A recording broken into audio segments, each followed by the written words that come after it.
What I would like you to do is to take a deep breath, close your eyes, and go back to a happy moment. Go back to a positive moment, a positive time, a place where you had a really good experience, where you felt really good.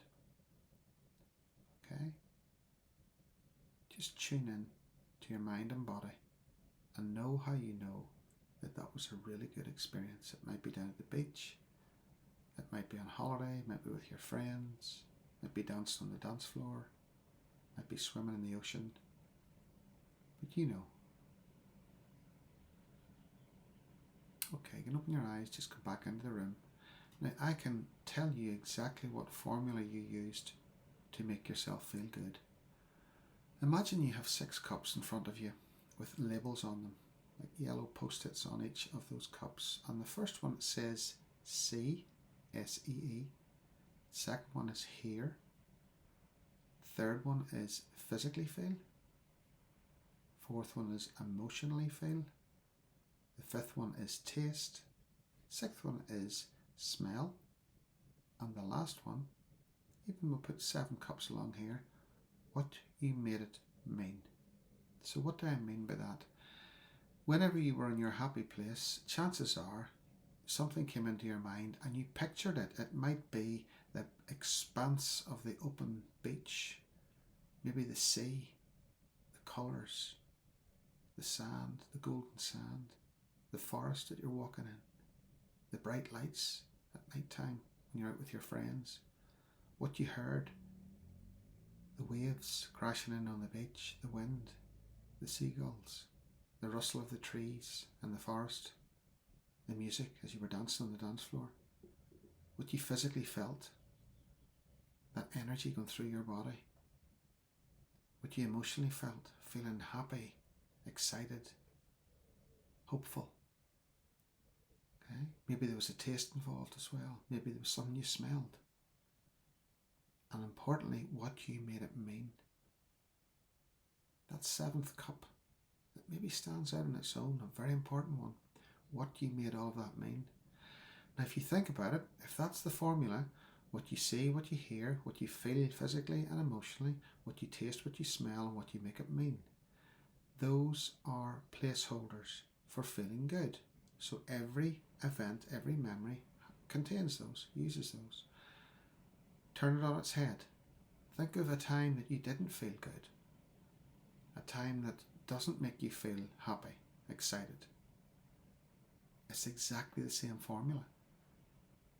Now I'll not ask you to go there because the purpose of this video isn't to unsettle you or upset you, but I can guarantee if you were to go into that memory, into that past event, you'll have seen something, heard something, physically and emotionally felt something, maybe tasted and smelt something, and most definitely you'll have given it a meaning. Now why am I telling you all of this? The reason I'm telling this is because people think that whenever they're having these experiences, these flashbacks, maybe they just feel unsettled, they can't sleep at night, they've lost their appetite, or maybe they overeat, they couldn't be bothered moving, or they over-exercise. Only if it's an issue to you. Most of the people would come to me have issues because they say to themselves, I don't know what to do here. But one of the approaches I use with everyone is to do what I'm doing with you today, to give you that knowledge, that hope, that you're creating this. This is stored in your memory. Now the experts will tell you it's stored in the field, the memories are in the energy field. Some people will say they're stored in the brain. Other people will say it's a cellular memory, it's held in the memory. I don't get too caught up with that because ultimately it comes down to those placeholders. Wherever the events are stored, you are triggered by something good to make you feel excited and happy and have a smile on your face, or triggered by something which makes you feel the opposite. Good news is you can change what you have stored, no matter where it's stored, whether it's in the field, whether it's in your body, whether it's in your brain. It is stored. It is a reference point. The reason I'm saying this is then this will hopefully give you hope to think that whether you believe it's biological, genetic, it's that your mum was like this, your dad was like this, your aunt and uncle, your granny and granda were like this.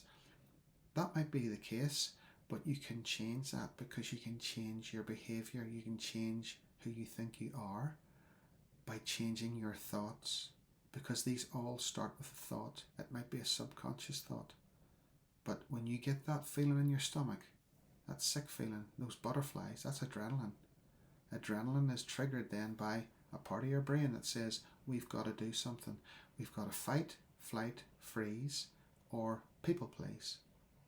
The fancy word for that is fawn. The 4 F's: fight, flight, freeze, or fawn, which is people pleasing, which is making sure everybody's okay, and then you can relax.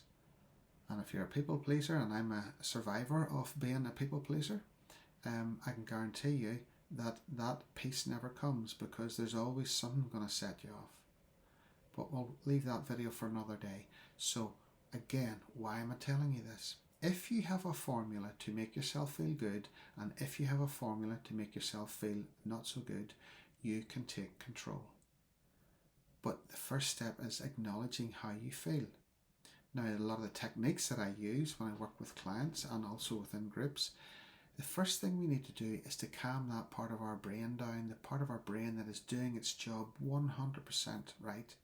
When you get that panicked feeling, your mind and body decide, we've got to move, we've got to get out of this situation, we've got to end this situation. We've either got to confront it head on, or we've got to run away, or we might numb out and just freeze, or we might try to people please and make sure everybody's okay and everybody's safe. And when they're safe and okay, then we can relax, which never happens.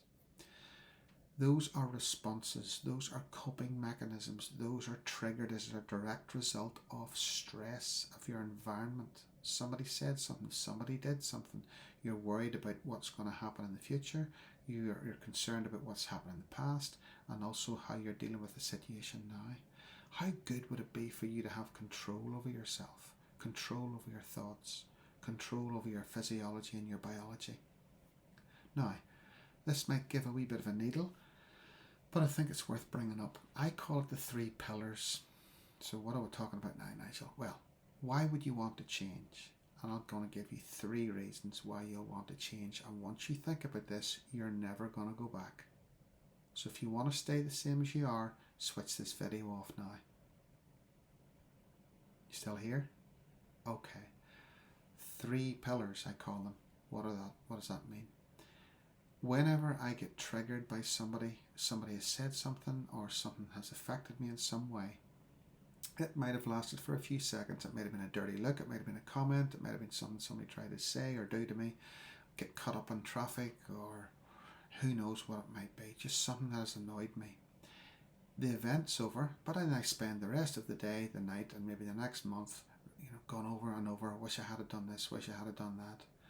And what we do then, if I keep it on me, what I would do, or in the past, is I would have, in my mind, beat myself up for not doing something or acting in a certain way, for maybe standing up for myself. So I give my power away to that person who's no longer even in the event, because it's not happening anymore. So I've given all my focus away to that other person, what they did to me, or what that experience did to me. That's one pillar. I give the power away.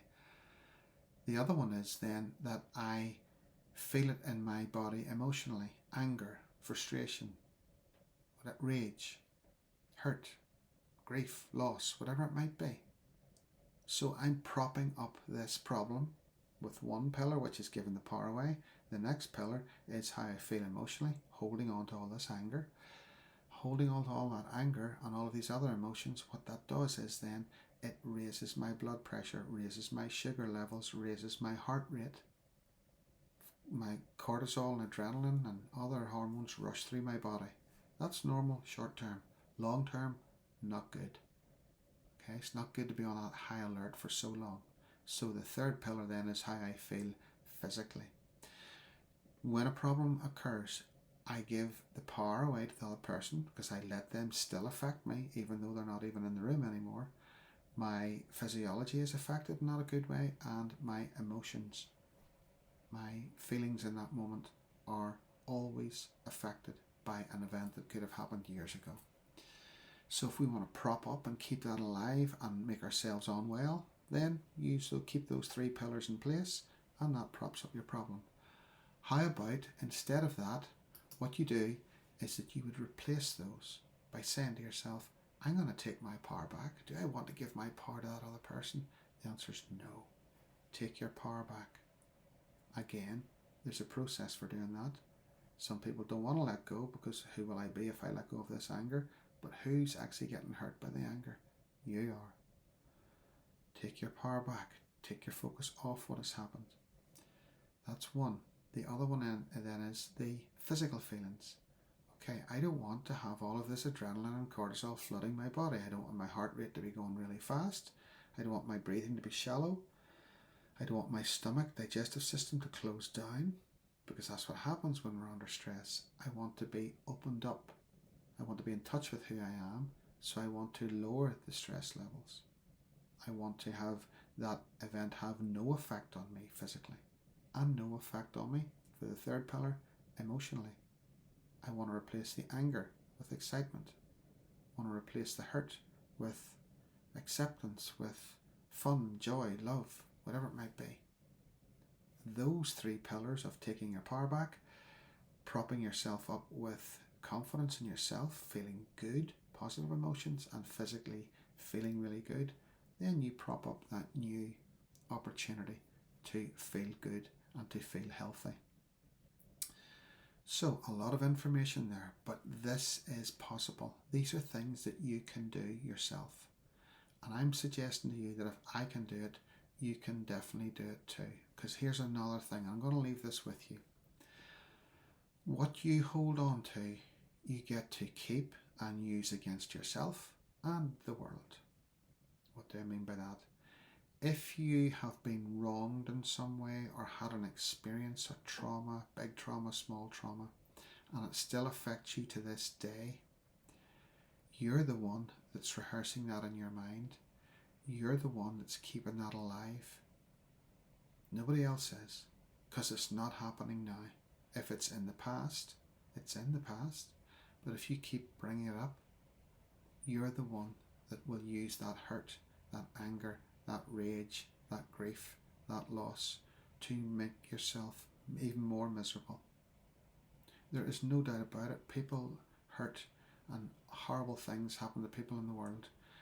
But when the perpetrator did it, or the event has done it, and they're gone, or the event's over, if we are still going over that in our mind, we keep our blood pressure raised, we keep our cortisol levels high, our adrenaline levels high. We give our power away to that event. When we take it back and we start to clear out the hurt, gain the wisdom, then we use the self-respect, self-acceptance, self-love for ourself to maintain good health, emotional and physical health.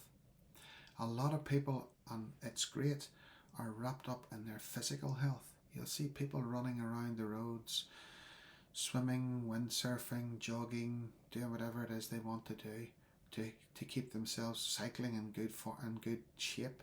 Perfect. But what about up here? This stigma that we have, that we think, oh, if you've got something going on up here, sure, you're a doolally, it's all in the head. They're completely right. It's all in the head. If your car broke down or was misfiring or exhaust fell off it, you would take it into the garage and get it serviced. Why would our mind be any different? We are being bombarded, I can really speak, we are being bombarded with awful news from around the world, in our own countries. Stress, always putting people down, making them feel scared. We need to filter out that. We need to take control of what we put in here. When you start to feel good and take your power back, nobody will walk over you. You will set your boundaries. You'll have that good relationship. You'll have that good health with your own self, your own relationship, and a good healthy relationship with other people. So this is about taking back your power, settling your mind and body down and deciding what you want. So when you leave the car into the garage, you don't think twice about going to pick it up, paying the person and then taking the car back. Why would sessions or self-development work, group work, individual one-to-ones, whatever way you want to look at it, why should that be a stigma of going to get your brain fine-tuned. Because to me, this is what it's all about. Of course, people will put different spins on why we maybe have a breakdown, or why we maybe get ourselves into a stressful situation and can't help ourselves. But we are, at the end of the day, our brains are in many ways like an engine. You know, what we put into it, it will determine what we get back out again. Our brains are mechanical. What I do with people is I help people make adjustments in their mind to their thinking, to their thoughts, to their behaviours. And when you start to make those changes on that mechanical level, okay, then what you can start to do is you can change how you feel.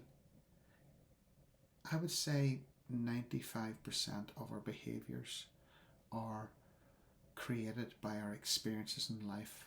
Of course, on some level, there's genetics involved, but we can, even if it is in the genes, you can still make changes to those genes. Again, another story for somebody who could explain it a lot better than me. Go check out Dr. Joe Dispenza if you want to know about epigenetics and how you can change the gene expression, and Dr. Bruce Lipton as well. Far smarter, far more qualified than me to explain that. But I'm here to say to you, if people say, Nigel, what are you? I would say I'm a mental mechanic, a behaviour expert. I know how the mind works. I know how to adjust and release the memories, the poor thinking, the things that don't solve us, and not just leave that big hole in the ground where we've dug it out. Fill it in and build it up with confidence and self-esteem and self-worth, self-belief. It's amazing how my life is turned around and other people's lives are turning around just by simply making adjustments in the mind. Because, like I said, what you hold on to, you get to keep. What you don't let go of, you get to keep. What is the advantage of holding on to hurt if it's going to hurt you and nobody else, not the person who has done you harm? They will not know how they made you feel. Why not get rid of that? Gain the wisdom, gain the self-respect, take back your power, and then you can then start to lead a life that you have chosen and that it's possible to do. So, a lot of information, but this is going to be the start of a process. If you want to stay with me on this journey, and I work on myself on some level every day. It might be just to acknowledge how I feel and embed in my mind wanting to even feel better and happier and healthier. Or it might be working on a bigger issue from the past, but it's moving forward and it's forward moving, and I would like to help you on that journey. So if you like what you've heard and you want to hear more, then just do that. You probably like my page. I'm also on Instagram, Emotional Freedom with Nigel. Thank you for taking the time to watch this, and I'll see you soon.